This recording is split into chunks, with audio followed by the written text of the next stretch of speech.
I'm here tonight to talk a little bit about how you can be more creative, how you can be more innovative, take more risks, be more daring, be happier, and also I'm going to tell you how to find a four-leaf clover. It is all related. I promise I'm going to get there. But I'm going to start out by telling a little bit of a story about something I witnessed about a year ago. I was spending a little bit of time at this beautiful place, Brighton Bush Hot Springs, doing a week-long silent meditation retreat. It was 10 hours a day of meditating, no talking, no reading, no writing, just being. It was awesome. And about 3 days in, I'm feeling pretty chill. The cares of the world are just far behind me. I'm not thinking about anything. And I'm sitting there at dinner time in the dining hall, slowly eating my dinner, savoring every bite. And this group of women come up. They are clearly not a part of the silent retreat because they are talking. And they are talking about these giant containers of tea that are sitting on the table next to me. Now, normally, there is a sign that tells you what kind of tea is in the container. On this particular night, no sign. And they are upset. They are stressed. They are thirsty. They want to know what is in there. They don't know what's in there. They don't know if they should drink it. And I'm sitting there listening to them, and with every moment, my blood pressure is just skyrocketing. And I'm thinking, oh my God, they are crazy. Why are they getting so worried about this little thing? It's not such a big deal. What is their deal? And then I thought, oh yeah, most of the time I am just like that.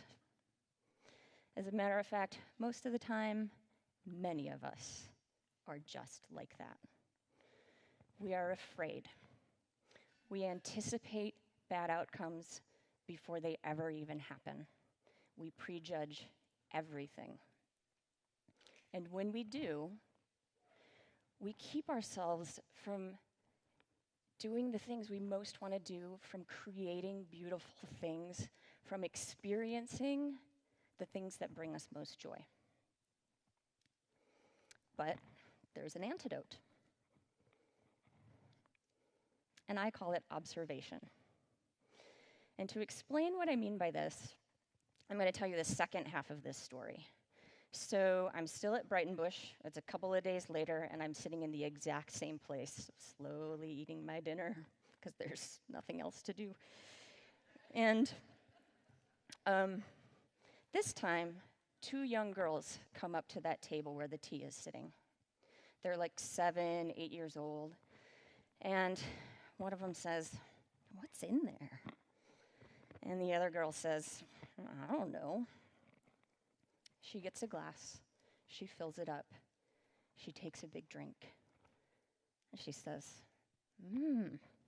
it's good. She gets another glass. She fills it up. And she says to her friend, "I'm getting 2. One for me and one for my mama." I love those girls.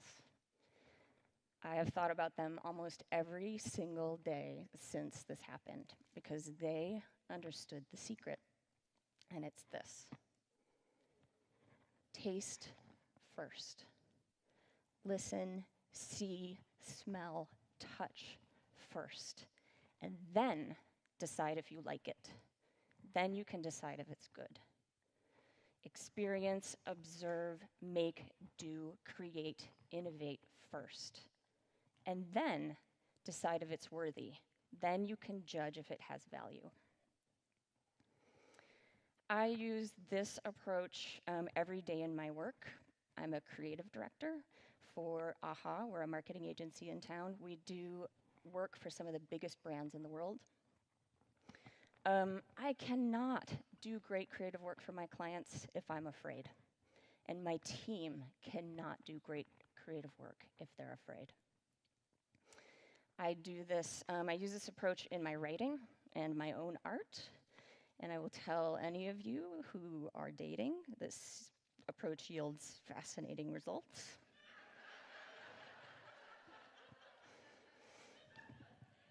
Here's a little bit of a story, not about dating, about art. A little while back, I decided to take a drawing class. Now, I am an artist. I've dabbled in paints and cameras, but I've never considered myself I'm great at drawing. Pens and pencils are not my thing. So I took this drawing class. On the first day, our instructor handed us all little mirrors and asked us to draw self-portraits. And here's what mine looked like. Not so good. But that's okay. You know, he gathered them all up. He put them away, and then he started to teach us not how to draw, but how to see. As a matter of fact, for the first 3 or 4 weeks, we weren't even allowed to look at the paper while we drew. I scribbled where I saw darks, and I erased where I saw lights. And by the end of 10 weeks, I went from drawing this to being able to draw like this. But here's the thing I really want you to remember, the most important thing. I was having a blast. I was making more art, and I was having more fun doing it. Because observation, the thing that my drawing teacher, got me to do was it released me from the fear. Because when we're observing, we're just recording what it is we notice. And there's no good or bad in that. There's no judgment. It's just reporting what it is we see. So what does any of this have to do with four-leaf clovers?